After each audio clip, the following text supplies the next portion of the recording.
What's up YouTube, this is Hector from Not Too Nerdy Entertainment. Today I'm going to be talking about video games being delayed. First we have BioShock Infinite delayed. Then of course we had Tomb Raider delayed. And then they announced Anarchy Reigns will be delayed. And finally, now they announced today that Far Cry 3 will be the next big name game delayed. I mean, what is up with all these big name games being delayed? Now I let every other game slide. But as soon as I heard Far Cry 3 was delayed, my immediate reaction was, bullshit. The original release date for Far Cry 3 was September 4th. But I thought, hey, maybe they don't feel like going against Borderlands 2. So then I find out the new release date for Far Cry 3 is December 4th. It's a good thing there's no other big name first person shooter comes out around that time. Are you kidding me?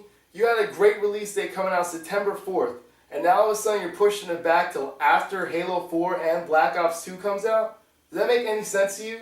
September 4th. No first-person shooters coming out around that time that you have to worry about. Borderlands 2, yes, that's a big game. People are waiting for that. But first-person shooters, when you think of that, you think of Halo 4, you think of Call of Duty. So why would someone buy Far Cry 3 now when they have to wait 3 weeks after the big name games like Halo 4 or Black Ops 2? That makes no sense. That completely makes no sense. And as a person that wants to buy all these games, I don't know what to do anymore. Now I have to cut one of those games out. I mean, I might end up buying all of them. But I'm saying for a majority of people that can't afford to buy all of them, they're going to have to pick maybe one out of all 3 games. And it's not fair to all these people because all these big name games want to be released around the same time. It makes no sense. Now, it looked like the game was almost completed. I thought it was completed, but obviously it wasn't completed enough. It makes no sense that you're going to push the game back to where your competition will be. You would have had a 2-month head start over Halo 4 and Black Ops 2. Now you're going to be 3 weeks to a month behind them, and you expect to get a lot of online players to play with you. It's not going to happen. Like, I'm sorry, you just lost out a lot of sales because you pushed it back behind Halo 4 and behind Black Ops 2. People know how many Call of Duty fanboys there are out there. There's so many Call of Duty people, they're going to be sold out. They're going to have millions of sales like they always do. And then you got Halo 4.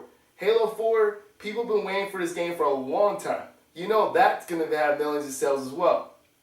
So you have 2 really, really big games. And you had another game that was supposed to be very anticipated. People were waiting for it. I mean, that was one of my top 5 anticipated games for 2012. And now you push it back to after these 2 big titles.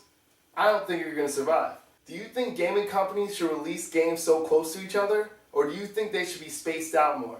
Because honestly, I feel that all these games are too bunched up together. You have these big title games coming out around the same time, and then all of a sudden you have empty months where there's like maybe 1 or 2 big releases, if that, the whole month.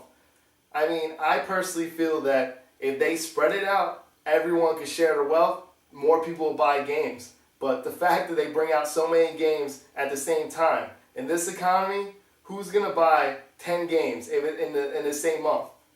You know what I mean? 10 times 60, that's $600 right there. Who's going to waste that money on all the games?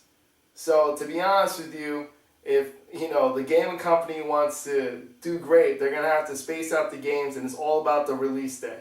And it's all about making your goals to finish the game on time. So, I mean, I digress. It might be a good thing. Maybe they're actually improving the game. Maybe it might look great.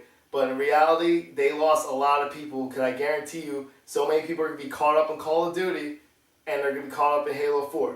Now, unless they're banking on Call of Duty, people might get tired of it and they want to go to something new, and that's when Far Cry 3 comes in. I don't know. I mean, because you're looking at them getting like a good couple week head start and Halo 4 getting a head start. And there's 2 different systems right there. It's Xbox right there, and then you can also do Xbox for Black Ops 2, and you can do PlayStation for Black Ops 2. So, I don't know. Maybe you might grab the PS3 fans of Far Cry, but I think it was a bad move. I think it was a bad move to push the game back. So my question to you, YouTube, is what do you feel about all these big name titles pushing these games back? Also, what do you guys feel is the reason why they decided to push back Far Cry 3? Do you think they weren't finished with the game? Do you think that they were worried about going against Borderlands 2? Like, I want to know exactly what you guys think about that. So this is Hector from Not Too Nerdy, and I'm out.